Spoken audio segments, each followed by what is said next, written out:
2. Commander. 1. You tasked me to provide an assessment of the gateway experience in terms of its mechanics and ultimate practicality. As I set out to fulfill that tasking, it soon became clear that in order to assess the validity and practicality of the process, I needed to do enough supporting research and analysis to fully understand how and why the process works. Frankly, sir, that proved to be an extremely involved and difficult business. Initially, based on conversations with a physician who took the gateway training with me, I had recourse to the biomedical models developed by Itzhak Bentov to obtain information concerning the physical aspects of the process. Then I found it necessary to delve into various sources for information concerning quantum mechanics in order to be able to describe the nature and functioning of human consciousness. I had to be able to construct a scientifically valid and reasonably lucid model of how consciousness functions under the influence of the brain hemisphere synchronization technique employed by Gateway. Once this was done, the next step involved recourse to theoretical physics in order to explain the character of the time-space dimension and the means by which expanded human consciousness transcends it in achieving Gateway's objectives. Finally, I again found it necessary to use physics to bring the whole phenomenon of out-of-body states into the language of physical science to remove the stigma of its occult connotations and put it in a frame of reference suited to objective assessment. 2. I began the narrative by briefly profiling the fundamental, biomedical factors affecting such related techniques as hypnosis, biofeedback and transcendental meditation so that their objectives and mode of functioning could be compared in the reader's mind with the Gateway experience as the model of its underlying mechanics was developed. Additionally, that introductory material is useful in supporting the conclusions of the paper. I indicate that at times these related techniques may provide useful entry points to accelerate movement into the Gateway experience. 3. Niels Bohr, the renowned physicist, once responded to his son's complaints about the obtuse nature of certain concepts in physics by saying, "You are not thinking, you are merely being logical." The physics of altered human consciousness deals with some conceptualizations that are not easily grasped or visualized exclusively in the context of ordinary left-brain linear thinking. So, to borrow Dr. Bohr's mode of expression, parts of this paper will require not only logic but a touch of right-brain intuitive insight to achieve a complete comfortable grasp of the concepts involved. Nevertheless, once that is done, I am confident that their construction and application will stand up to the test of rational critique. 4. Paradoxically, having gone to such great lengths to avoid trying to render judgments based on an occult or dogmatic frame of reference, in the end I found it necessary to return, at least briefly, to the question of the impact of the Gateway experience on common belief systems. I did so because although it was essential to avoid attempting to render an assessment in the context of such systems, I felt that it was necessary after having completed the analysis to point out that the resulting conclusions do not do any violence to the fundamental mainstream of either Eastern or Western belief systems. Unless that point is clearly established, the danger exists that some people will reject the whole concept of the Gateway experience in the mistaken belief that it contradicts and is therefore alien to all that they hold to be right and true. 5. This study is certainly not designed to be the last word on the subject, but I hope that the validity of its basic structure and of the fundamental concepts upon which it is based will make it a useful guide for other USA and SCOM personnel who are required to take the Gateway training or work with Gateway materials. The Gateway experience. Brain hemisphere synchronization in perspective. 1. Introduction. In order to describe the Monroe Institute technique for achieving altered states of consciousness, the Gateway experience, involving brain hemisphere synchronization or Hemi-Sync. The most effective way to begin is to briefly profile the basic mechanics which underlay operation of related methods such as hypnosis, transcendental meditation, and biofeedback. It is easiest to effectively describe what Gateway is by beginning with a short description of those associated techniques that share some common aspects with the Gateway experience, but which are nevertheless different. In this way we can develop a frame of reference at the outset which will provide useful concepts to explain and understand Gateway by comparison, as we proceed. 2. Hypnosis. According to the theories of psychologist Ronald Stone and the biomedical engineering models of Itzhak Bentov, hypnosis is basically a technique which permits acquisition of direct access to the sensory motor cortex and pleasure centers, and lower cerebral, emotional, portions, and associated pleasure centers, of the right side of the human brain following successful disengagement of the stimulus screening function of the left hemisphere of the brain. The left hemisphere of the brain is the self-cognitive, verbal, and linear reasoning component of the mind. It fulfills the function of screening incoming stimuli by categorizing, assessing, and assigning meaning prior to allowing passage to the right hemisphere of the mind. The right hemisphere, which functions as the non-critical, holistic, non-verbal, and pattern-oriented component of the brain, appears to accept what the left hemisphere passes to it without question. Consequently, if the left hemisphere can be distracted either through boredom or through reduction to a soporific, semi-sleep state, external stimuli to include hypnotic suggestions are allowed to pass unchallenged into the right hemisphere where they are accepted and acted upon directly. The result may involve an emotional reaction originating in the lower cerebral region, sensory/motor responses requiring involvement of the cortex, and so on. Both the sensory and the motor cortices of the right cerebral portion of the brain contain a sequence of points known as the homunculus, which corresponds to points in the body. Stimulation of the corresponding area on the cortex causes intermediate response in the associated portion of the body. Consequently, induction of the suggestion that the left leg is numb, if it reaches the right hemisphere unchallenged and is referred to the appropriate area of the sensory cortex, will result in an electrical reaction being generated that will induce the feeling of numbness. Similarly, the suggestion that the person is experiencing a general feeling of happiness and well-being would be referred to the appropriate pleasure centers located in the lower cerebral portion or in the cortex of the right hemisphere, thereby inducing the suggested feeling of euphoria. Finally, suggestions such as one that informs the hypnotic subject that he enjoys enhanced concentration or powers of memory would be responded to in the right hemisphere by accessing unused information storage capacity normally held in reserve as a result of left hemisphere selection and control processes. This aspect will become significant in the context of the gateway process when attention is given to examining the way that hypnosis may be used to accelerate progress in the early stages of the gateway experience. 3. Transcendental meditation. On the other hand, transcendental meditation works in a distinctly different fashion. In this technique, intense and protracted single-minded concentration on the process of drawing energy up the spinal cord ultimately results in what appears to be creation of acoustical standing waves in the cerebral ventricles, which are then conducted to the gray matter in the cerebral cortex on the right side of the brain.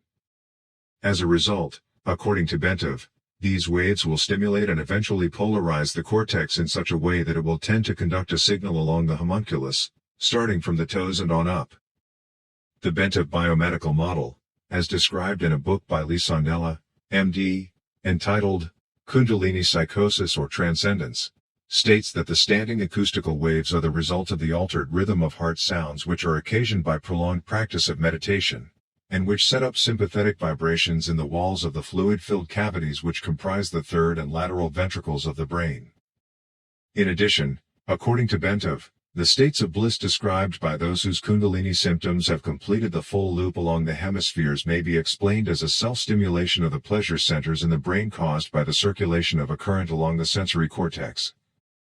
Bentov also notes that most of the described symptoms start on the left side of the body, means that it is mostly a development occurring in the right hemisphere.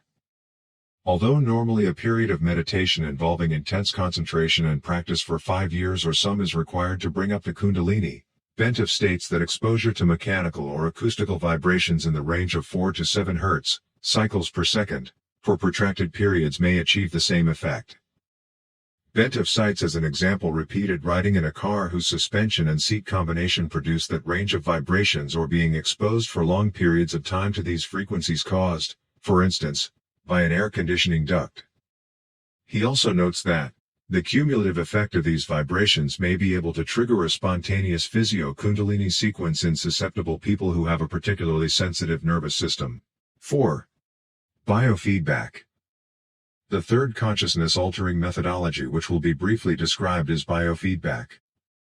Biofeedback is somewhat unique in that it actually employs the self-cognitive powers of the left hemisphere to gain access to such areas of the right brain as the lower cerebral, motor and sensory cortices and assorted pain or pleasure centers. Instead of suppressing the left hemisphere as is done in hypnosis, or largely bypassing and ignoring it as is done in transcendental meditation, Biofeedback teaches the left hemisphere first to visualize the desired result and then to recognize the feelings associated with the experience of successful right hemisphere access to the specific lower cerebral cortex, pain or pleasure or other areas in the manner needed to produce the desired result.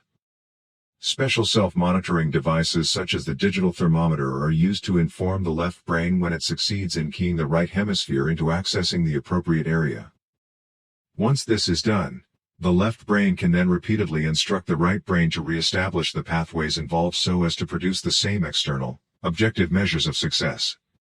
In this way, the pathways are strengthened and emphasized to such an extent that left brain consciousness is enabled to access appropriate areas in the right brain using a conscious, demand mode.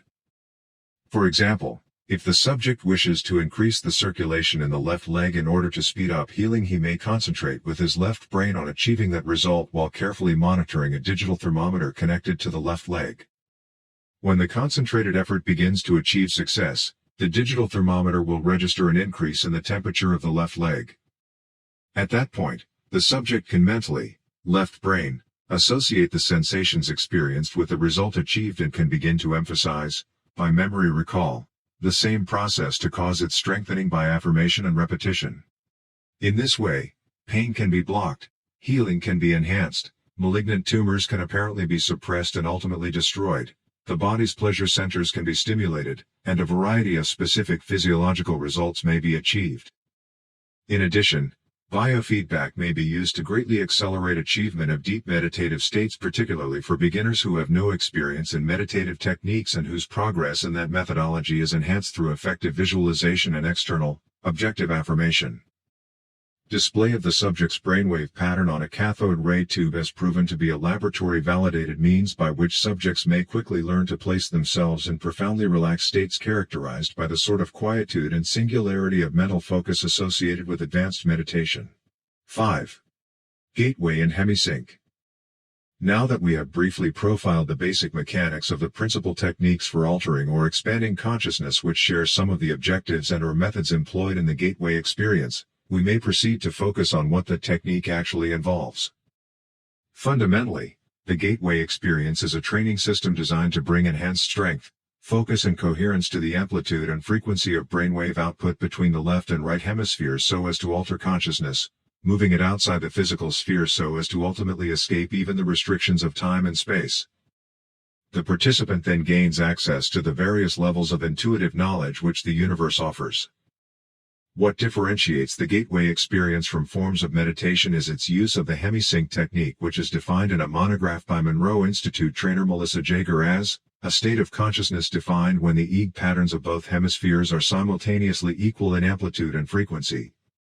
Although Hemi-Sync seems to be rather rare and of only short duration in ordinary human consciousness, Melissa Jaeger states that audio techniques developed by Bob Monroe can induce and sustain Hemi-Sync with the Institute's basic Focus 3 tapes.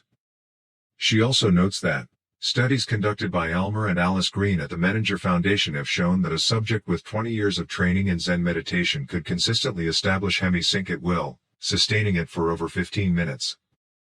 Dr. Stuart Twemlow, a psychiatrist and a research associate of the Monroe Institute, reports that, in our studies of the effect of the Monroe tape system on brainwaves, we have found that the tapes encourage the focusing of brain energy. It can be measured as with a light bulb, in watts, into a narrower and narrower frequency band.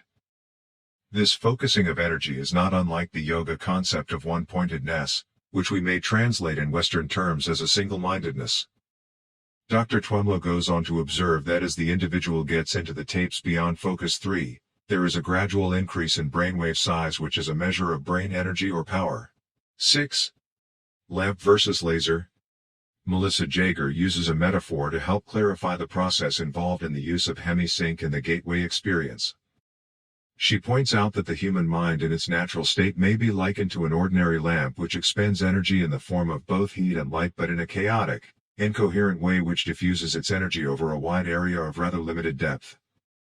On the other hand, the human mind under the discipline of Hemi-Sync acts after the fashion of a laser beam which produces a disciplined stream of light.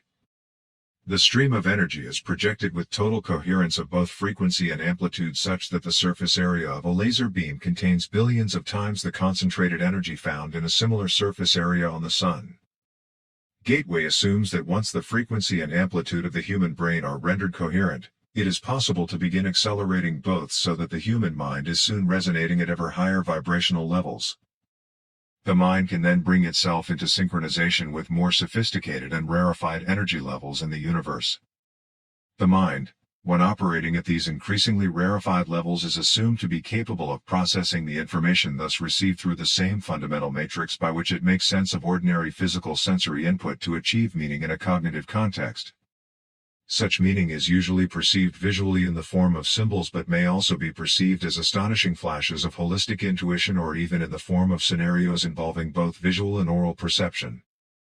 The mechanics by which the mind exercises the consciousness function will be addressed in more detail later in this paper. 7. Frequency following response.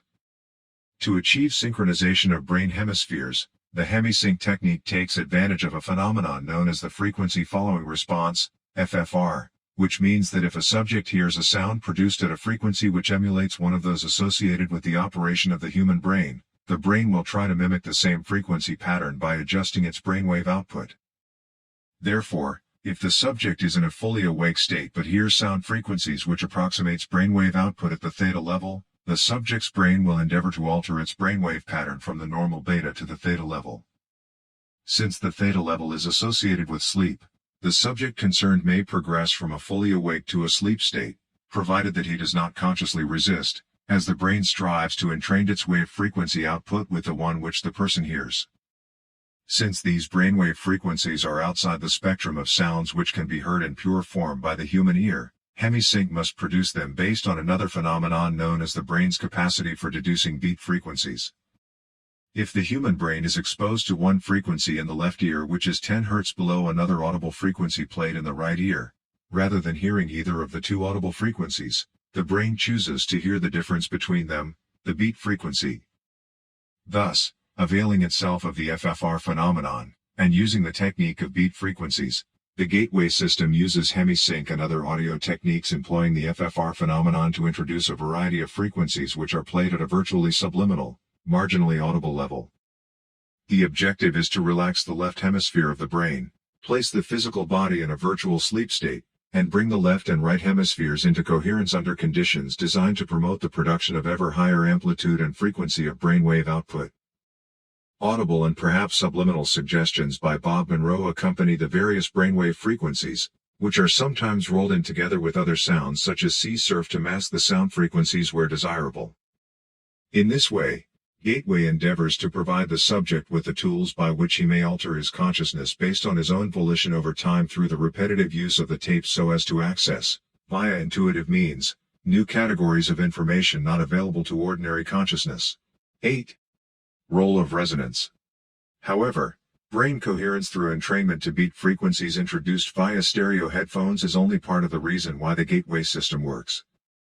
It is also designed to achieve the physical quietude characteristic of deep transcendental meditative states, which brings about a complete alteration of the fundamental resonance pattern associated with the sound frequencies produced by the human body. Yoga, Zen or transcendental meditation, if practiced long enough, will produce a change in the sound frequency with which the human heart resonates throughout the entire body. According to Bentov, this change in resonance results from elimination of what the medical profession calls the bifurcation echo, so that the sound of the heartbeat can move synchronously up and down the circulatory system in harmonious resonance approximately 7 times a second. Bentov describes the role played by the bifurcation echo as follows: when the left ventricle of the heart ejects blood, the aorta, being elastic, balloons out just beyond the valve and causes a pressure pulse to travel down along the aorta. When the pressure pulse reaches the bifurcation in the lower abdomen, which is where the aorta forks in two to go into the legs, part of the pressure pulse rebounds and starts traveling up the aorta. If in the meantime the heart ejects more blood, and a new pressure pulse is traveling down, these two pressure points will eventually collide somewhere along the aorta and produce an interference pattern. By placing the body in a sleep-like state, the gateway tapes achieve the same goal as meditation in that it places the body in such a profoundly relaxed state that the bifurcation echo slowly fades away as the heart lessens the force and frequency with which it pushes blood into the aorta. The result is a regular, rhythmic sine wave pattern of sound which echoes throughout the body and rises up into the head in sustained resonance. The amplitude of this sine wave pattern, when measured with a sensitive, seismograph-type instrument, is about 3 times the average of the sound volume produced by the heart when it is operating normally. 9. Brain stimulation. Bentov's biomedical model shows that this resonance is of considerable importance since it is directly transmitted to and impacts upon the brain. The resulting vibration is received and transmitted into the brain itself via the fluid-filled third and left ventricles located above the brain stem.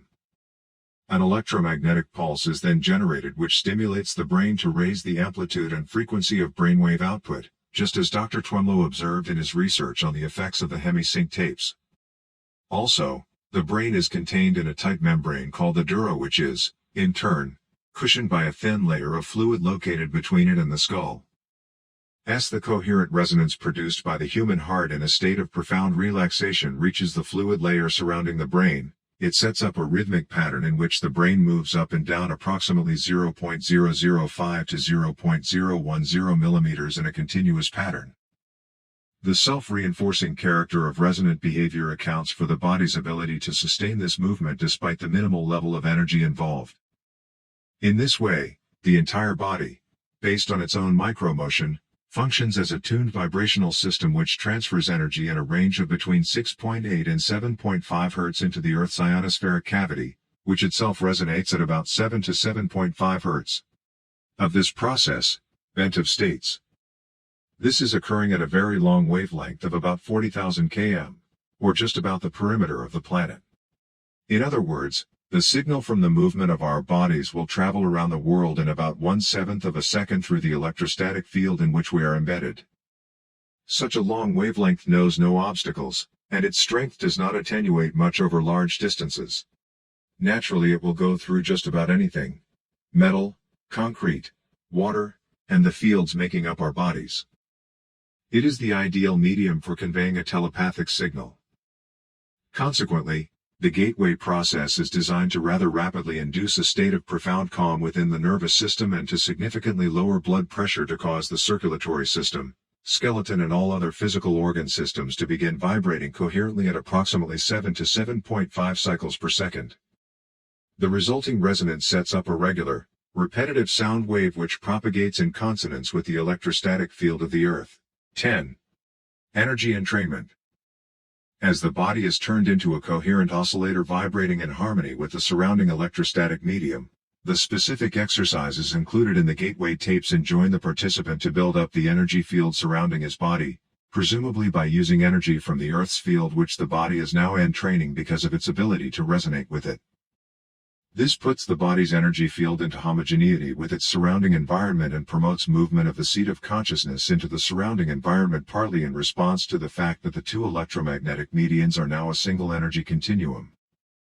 Thus, the same process which moves the brain into focused coherence at steadily higher levels of frequency and amplitude so as to entrain analogous frequencies in the universe for data collection also promotes enhancement of bodily energy levels to a point adequate to permit the subject to experience an out-of-body movement when he is ready to do so. More will be said about this topic later. In addition, by resonating with the Earth's electromagnetic sphere, the human body creates a surprisingly powerful carrier wave to assist the mind in communication activity with other human minds similarly tuned. 11. Consciousness and energy. Before our explanation can proceed any further, it is essential to define the mechanism by which the human mind exercises the function known as consciousness, and to describe the way in which that consciousness operates to deduce meaning from the stimuli which it receives. To do this, we will first consider the fundamental character of the material world in which we have our physical existence in order to accurately perceive the raw stuff with which our consciousness must work. The first point which needs to be made is that the two terms, matter and energy, tend to be misleading if taken to indicate two distinctly different states of existence in the physical world that we know it. Indeed, if the term matter is taken to mean solid substance as opposed to energy, which is understood to mean a force of some sort, then the use of the former is entirely misleading.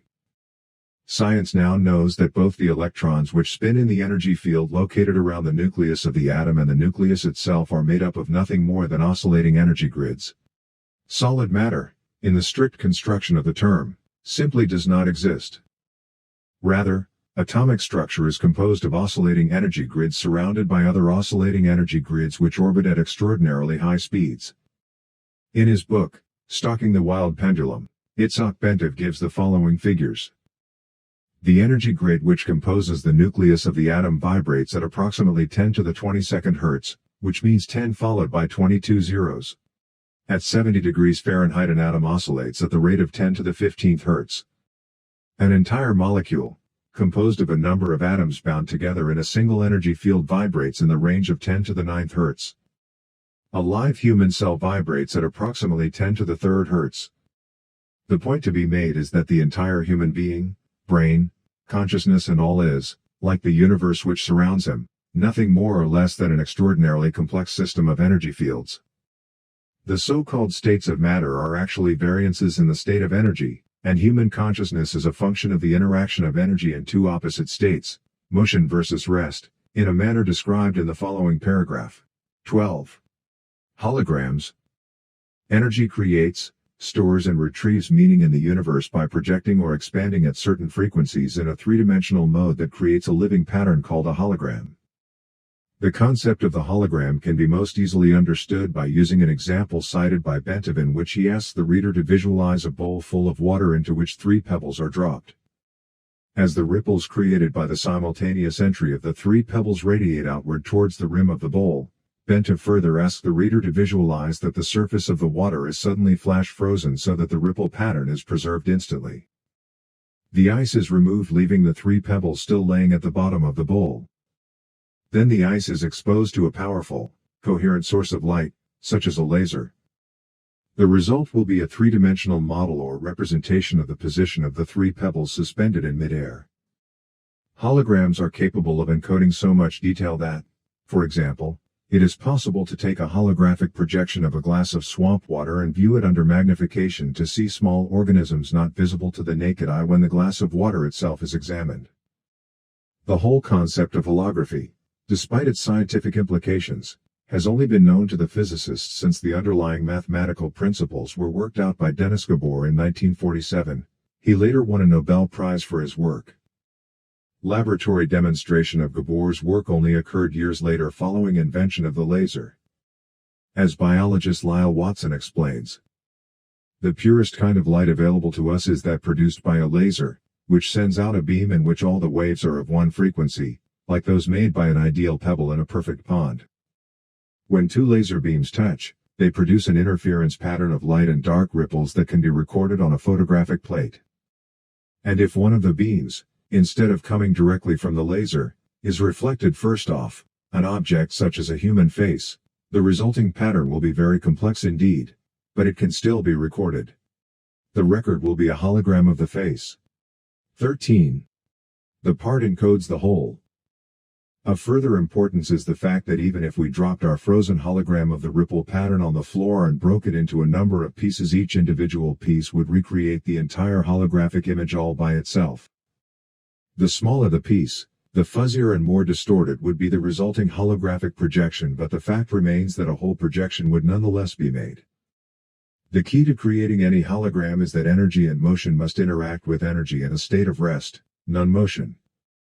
In the foregoing example, the pebbles represent energy and motion while the water, before its agitation by the pebbles, represents energy at a state of rest.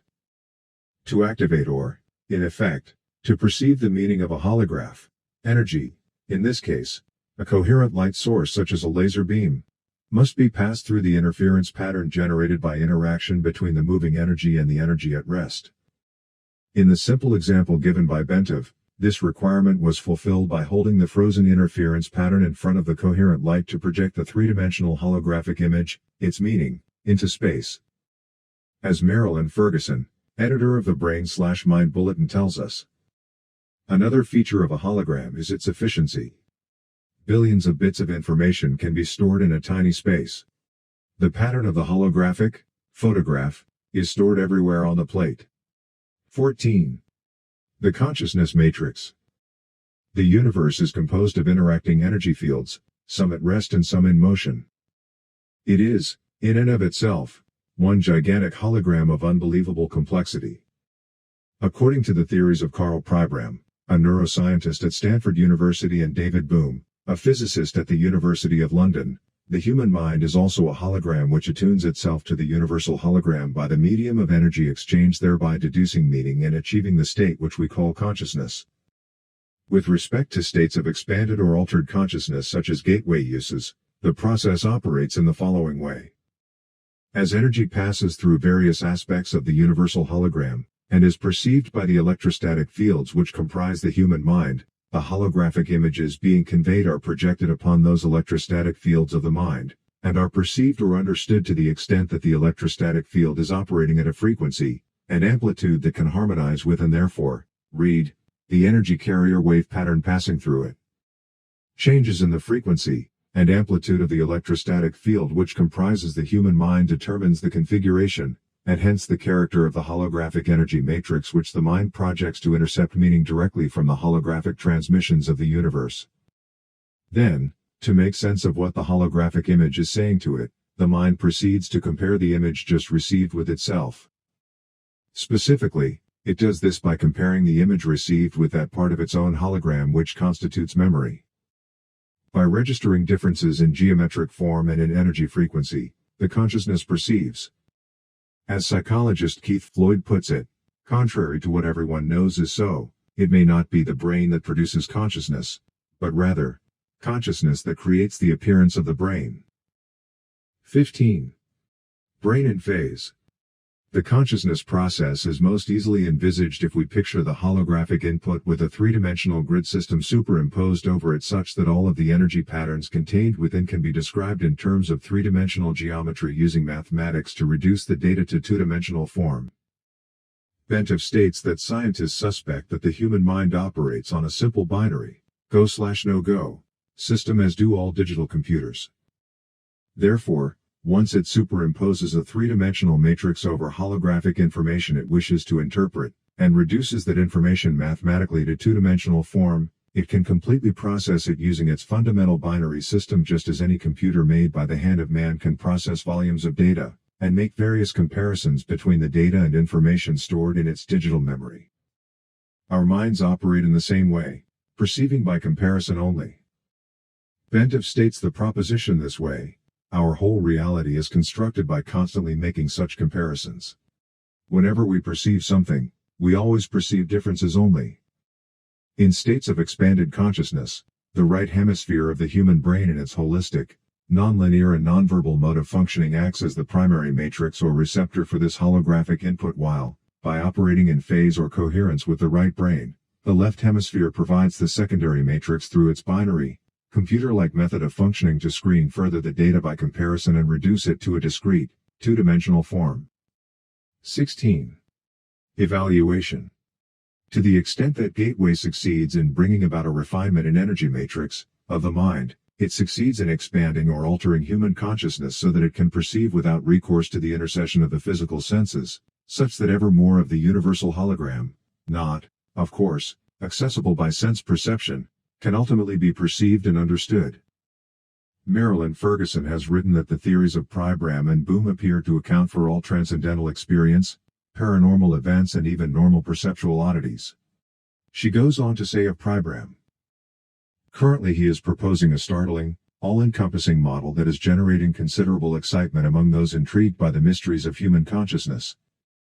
His holographic model marries brain research to theoretical physics. It accounts for normal perception and simultaneously takes the paranormal and transcendental experiences out of the supernatural by explaining them as a part of nature. Like certain strange discoveries of quantum physics, the radical reorientation of this theory suddenly makes sense of paradoxical sayings of mystics throughout the ages. 17. Self-cognition. To complete our outline of the process by which the mind achieves and exercises consciousness, we must also describe the mechanism which accounts for the aspect of human thought that differentiates it from the consciousness of plants or animals, i.e., self-cognition. Humans not only know, but they know that they know. They are able to monitor the process of their own thinking and maintain an awareness of it. Moreover, they can conduct a comparative assessment, evaluating the functioning of their thought processes against various objective standards they have adopted. Human consciousness can do this because it has the capacity to duplicate aspects of its own hologram, project them out, perceive that projection, put it through comparison with the memory aspect, where its evaluation standards of measure are stored, of its own hologram, and measure or sense the differences using three-dimensional geometry and then binary, go/no-go, pulse to yield verbal cognition about the self. 18. Time-space dimension. Up to this point our discussion of the gateway process has been relatively simple and easy to follow. Now the fun begins. Gateway involves more than just perception of those aspects of the universal hologram which can be accessed in the dimension of time-space as we know it. To explain how and why human consciousness can be brought to transcend the limitations of time-space is the next task which must be addressed. To do this we must first appreciate what time and space are in order to understand how the dimension that they constitute can be transcended. Physicists define time as a measurement of energy or force in motion. In other words, it is a measurement of change. However, in order for energy to be in motion it must first be limited in some way within the confines of some sort of vibratory pattern so that its confinement gives it the capacity for being contained at a specific location which is distinguishable from other locations, space. Energy which is not confined is force without limit, without dimension, without the limits of form. It is infinity, cannot move because there is nothing beyond infinity, and is therefore outside of the dimension of time. It is also beyond space because the concept implies that a specific energy form is limited to a specific location, and is absent from other locations. But if energy is in the state of infinity, there are no boundaries, no here to differentiate from there, no sense of area. Energy in infinity means energy uniformly extended without limit. It has no beginning, no end, no location. It is conscious force, the fundamental, primal power of existence without form, a state of infinite being. Energy in infinity is said to be completely at rest and, therefore, cannot generate holograms so long as it remains utterly inactive. It retains its inherent capacity for consciousness in that it can receive and passively perceive holograms generated by energy in motion out in the various dimensions which make up the created universe. But it cannot be perceived by consciousness operating in the active universe. Energy in this state of inactive infinity is termed by physicists as energy in its absolute state, or simply the absolute. Between the absolute and the material universe in which we experience our physical existence are various intervening dimensions to which human consciousness in altered states of being may gain access. Theoretically, human consciousness may continue to expand the horizons of its perceptual capability until it reaches the dimension of the absolute, at which point perception stops because the absolute generates no holograms of or about itself. 19. Intervening dimensions. Since the absolute is conscious energy in infinity, i.e. without boundaries, it occupies every dimension to include the time-space dimension in which we have our physical existence but we cannot perceive it. It overlays everything as do many of the intervening gradients or dimensions through which the energies of the universe pass on their way to and from their home in the state of infinity, the absolute. To enter these intervening dimensions, human consciousness must focus with such intense coherence that the frequency of the energy pattern which comprises that consciousness, i.e., the brainwave output, can accelerate to the point where the resulting frequency pattern, if displayed on an oscilloscope, would look virtually like a solid line. Achievement of this state of altered consciousness sets the stage for perception of non-time-space dimensions because of the operation of a principle in physics known as Planck's distance. This is an aspect of quantum mechanics which applies to the fact that any oscillating frequency, such as a brainwave, reaches 2 points of complete rest which constitute the boundaries of each individual oscillation, i.e. movement up or down. Without these points of rest, an oscillating wave pattern would be impossible since the points of rest are required to permit the energy to change direction and thus continue vibrating between rigid limits. But it is also true that when, for an infinitesimally brief instant, that energy reaches one of its 2 points of rest it clicks out of time-space and joins infinity. That critical step out of time-space occurs when the speed of the oscillation drops below 10 to 33 centimeters per second, Planck's distance. To use the words of Bentov, quantum mechanics tell us that when distances go below Planck's distance, which is 10 to 33 cm, we enter, in effect, a new world. To return to our case in point, the human consciousness wave pattern reaches such high frequency that the pattern of click-outs comes so close together that there is virtual continuity in it. Then, A portion of that consciousness is actually postulated to establish and maintain its information collection function in those dimensions located between time-space and the absolute. Thus, as the almost continuous click-out pattern establishes itself in continuous phase at speeds below Planck's distance but before reaching the state of total rest, human consciousness passes through the looking glass of time-space after the fashion of Alice beginning her journey into Wonderland. The gateway experience, with its associated Hemi-Sync technique, is apparently designed, if used systematically and patiently, to enable human consciousness to establish a coherent pattern of perception in those dimensions where speeds below Planck's distance apply. This holds true irrespective of whether the individual is exercising his consciousness while in his physical body or whether he is doing so after having separated that consciousness from the physical body, i.e. the so-called out-of-body state mentioned earlier. 20. Subatomic particles. The behavior of subatomic particles provides an interesting example of the phenomenon of clicking out discussed in the preceding paragraphs. In an article prepared for Science Digest magazine, Dr. John Gleedman mentions the way in which subatomic particles communicate with each other once their energy fields become entrained as a result of colliding with each other. The communication concerned is, of course, postulated to be occurring during the click-out phase and the oscillation of the energy fields comprising the subatomic particles concerned. It is this cause which accounts for the cross-communication at what in terms of time-space velocities, would seem to involve speeds in excess of light. In reality, Einstein's theory of relativity is not being invalidated but, rather, the communication concerned is taking place outside the dimension of time-space to which the theory of relativity is strictly confined. Specifically, Dr. Gleedman tells us, quantum theory postulates a kind of long-range Siamese twin effect whenever two subatomic particles collide and then go their different ways. Even when the particles are halfway across the universe from each other, it says, they instantaneously respond to each other's actions.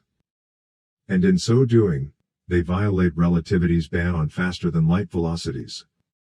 Indeed, regarding attempts to quantify what is known about the behavior of energy in dimensions apparently outside of time-space, Bentov speaks about courageous physicists who are working on hypothetical particles, called tachyons, which can move at speeds higher than light. The speed of tachyons starts just above the speed of light and ranges all the way to infinite velocities. 21. Dimensions in between. Now that we have postulated the legitimacy of the assertion that the energy forms which compose consciousness can move beyond the time-space dimension, we need to turn our attention to the energy forms which inhabit those dimensions between time-space and the absolute. In so doing, we may better perceive the form that reality assumes when we encounter it in those intermediate dimensions. In this context, Bentov tells us that the causal relationship between events breaks down, movements become jerky rather than smooth. Time and space may become grainy or chunky. Perhaps a piece of space can be traversed by a particle of matter in any direction without necessarily being synchronized with a piece of time. In short, a pair of events will occur in either time or space, the pair not being connected causally but by a random fluctuation. What Bentov means is that inside the dimension of time-space where both concepts apply in a generally uniform way, there is a proportional relationship between them. A certain space can be covered by energy moving in either particle or wave form in a certain time assuming a specific velocity virtually anywhere in the time-space universe. The relationship is neat and predictable.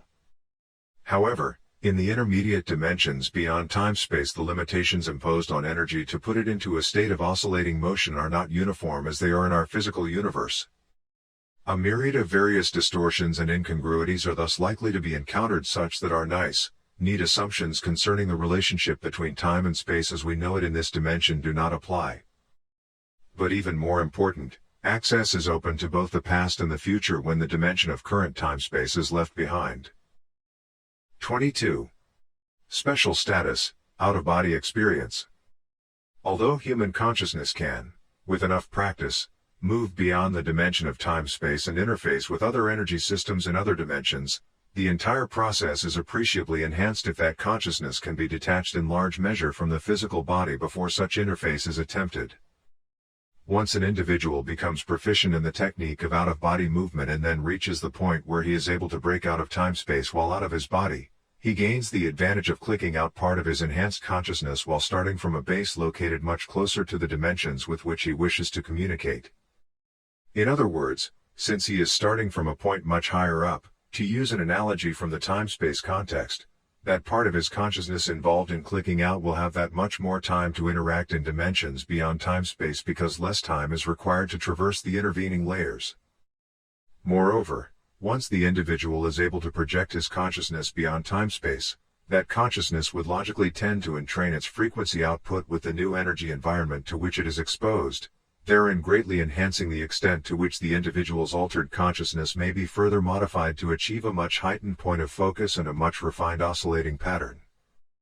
As a result, a self-reinforcing process should ensue whereby the farther consciousness in the out-of-body state can be projected beyond the time-space dimension, the more its level of energy output would be enhanced, thus promoting the potential for still further travel. The tentative conclusion to be drawn is that the out-of-body state may be regarded as an extremely effective way of accelerating the process of enhancing consciousness and of interfacing with dimensions beyond time-space. If the practitioner of the gateway technique has a choice of concentrating on achieving and exploiting the out-of-body experience as opposed to concentrating his full efforts on expanding his consciousness exclusively from a physical base, the former would appear to promise much faster and more impressive successes than does the latter. 23. Absolute in perspective. It may be helpful at this point to pause and recap the major aspects of our intellectual journey from time-space to the realm of the absolute. We have spoken at some length concerning the incredibly complex hologram which is created by the intersection of energy patterns generated by the totality of all dimensions of the universe, time-space included. We have noted that our minds constitute energy fields which interact with various aspects of this hologram to deduce information which is ultimately processed through the left hemisphere of our brains to reduce it to a form that we employ for the process we call thinking. We have implied that this hologram is the finite embodiment and active, energy form of the infinite consciousness of the Absolute. It is the title we assign to that vast pool of energy and a state of perfect rest over which the physical universe is layered, and from whence it comes.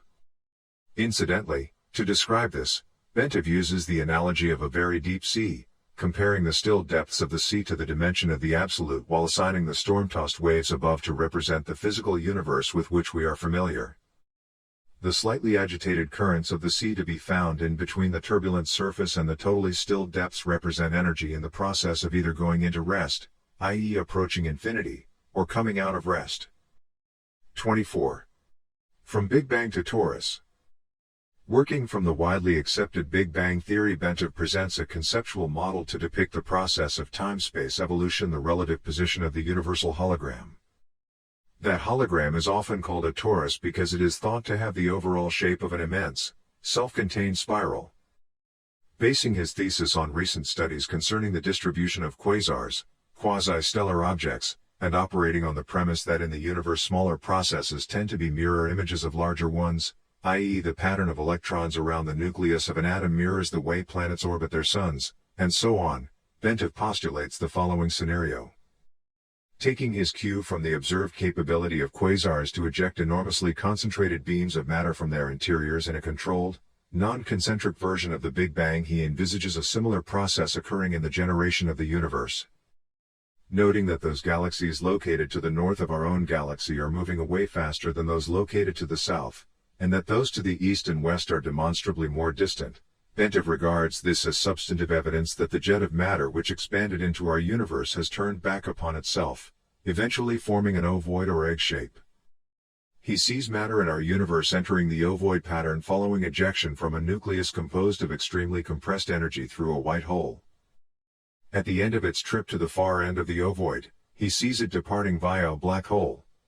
In such a model, time is observed to be a measure of the change which occurs as energy evolves into new, more complex forms as it progresses along the distance from the white hole side of the nucleus, around the shell of this cosmic egg until it enters the black hole. In other words, as energy expelled from infinity and confined within limits by the conscious of the Absolute achieves form and motion following ejection from the white hole at the top of the egg, time begins as a measure of the cadence of this evolutionary movement as reality goes around the shell of the egg on its journey to the black hole at the far end. 25. Our place in time. The observed distribution of galaxies suggests that our particular universe is located near the top of the egg at the point where matter begins to fall back on itself, thus explaining the reason why the galaxies to the north are seen to be moving away more rapidly as they are caught up in the downturn of the stream of matter towards the far end of the cosmic egg. Layered over this cosmic egg is the absolute, which sustains the radiating nucleus from which the original jet of matter issued forth. As the stream of matter moves around the ovoid towards its destination at the black hole, where it will be reabsorbed into the radiating nucleus and then the absolute, it generates the interference pattern within the cosmic egg, which constitutes the universal hologram or torus. Since the torus is being simultaneously generated by matter in all the various phases of time, it reflects the development of the universe in the past, present and future, as it would be seen from our particular perspective in one phase of time. By reflecting on this model, it becomes possible to see how human consciousness brought to a sufficiently altered, focused, state could obtain information concerning the past, present and future, since they all exist in the universal hologram simultaneously, in the case of the future because all of the consequences of the past and present can be seen coming together in the hologram such that the future can be predicted or seen with total accuracy. Moreover, it is possible to see how the implosion of energy patterns would cross and recross to create an incredibly complex four-dimensional hologram or torus, in spiral shape in reflection of the multidimensional developing pattern of evolution. All of the movements of the energies which comprise the universe leave their mark and hence tell their story throughout time. 26. Quality of consciousness.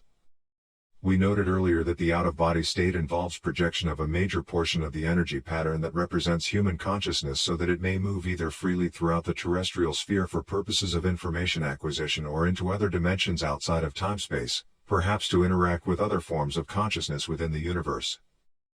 Consciousness is the organizing and sustaining principle that provides the impetus and guidance to bring and keep energy in motion within a given set of parameters so that a specific reality will result. When consciousness reaches a state of sophistication in which it can perceive itself, its own hologram, it reaches the point of self-cognition.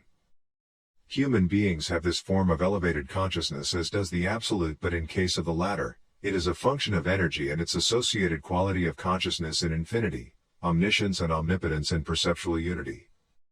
When energy returns to a state of total rest within the Absolute, it returns to the continuum of consciousness in the pool of limitless, timeless perception that resides there. Thus, the more complex an energy system in the material state, the more consciousness it possesses to maintain its reality. Our consciousness, therefore, is that differentiated aspect of the universal consciousness which resides within the Absolute. It accounts for the organization of the energy patterns which constitute our physical body but is distinctly separate from and superior to it. Since consciousness exists quite apart from and outside of reality, beyond the bounds of time-space, it, like the Absolute, has neither beginning nor end. Reality has both a beginning and an end because it is bounded within time-space, but the fundamental quantum of energy and its associated consciousness is eternal. When reality ends, its constituent energy simply returns to infinity in the Absolute. 27. Consciousness in perspective.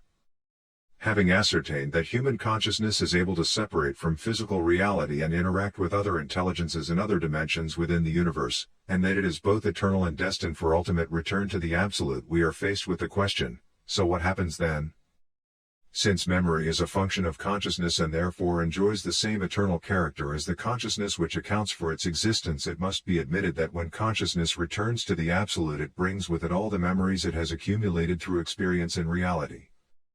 The return of consciousness to the Absolute does not imply an extinction of the separate entity which the consciousness organized and sustained in reality.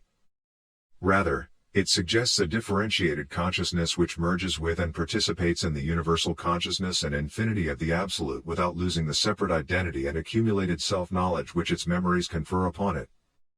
What it does lose is the capability for generation of independent thought holograms, since that can be done only by energy in motion.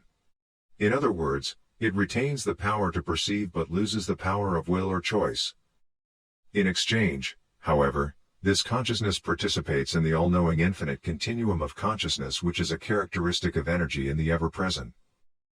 Consequently, it is accurate to observe that when a person experiences the out-of-body state he is, in fact, projecting that eternal spark of consciousness and memory which constitutes the ultimate source of his identity to let it play in and learn from dimensions both inside and outside the time-space world in which his physical component currently enjoys a short period of reality. 28. Gateway Method. Having put the gateway experience in context by postulating a structural outline of how and why it seems to work, and having shown what it is designed to achieve, the time has come to examine the specific techniques which comprise the gateway training process. These techniques are designed to enable the user of the gateway tapes to manipulate the high-energy states which can be achieved if the user continues to work with the tapes over a period of time. The amount of time required to reach advanced energy states and to fully exploit the techniques varies with the individual. The sensitivity of his nervous system, his general state of mind, and the extent to which he may have previously developed facility and related techniques such as transcendental meditation are all pertinent factors affecting the speed at which he may expect to progress. The gateway process begins by teaching the individual participant to isolate extraneous concerns in a visualization device called an energy conversion box. Next, the participant is introduced to a method of encouraging his mind and body to strive to achieve a state of resonance through utterance of a single tone, a monotonous, protracted humming sound that sets up a feeling of vibration particularly in the head. He engages in this resonate tuning as it is called by humming along with a chorus of such sounds that are contained on the gateway tape.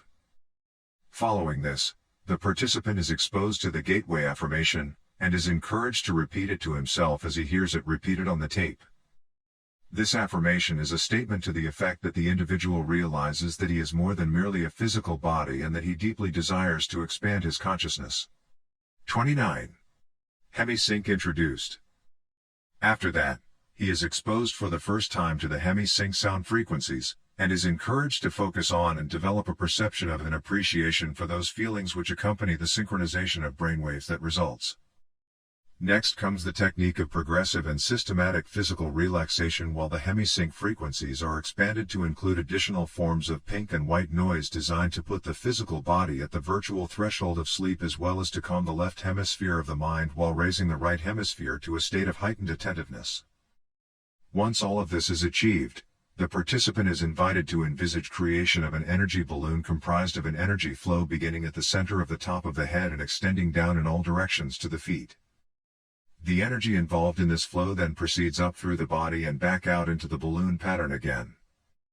The energy balloon, which sets up a pattern very reminiscent of the cosmic egg discussed earlier, not only enhances bodily energy flow and encourages early achievement of a suitable resonant state, but it is also designed to provide protection against conscious entities possessing lower energy levels which the participant might encounter in the event that he achieves an out-of-body state.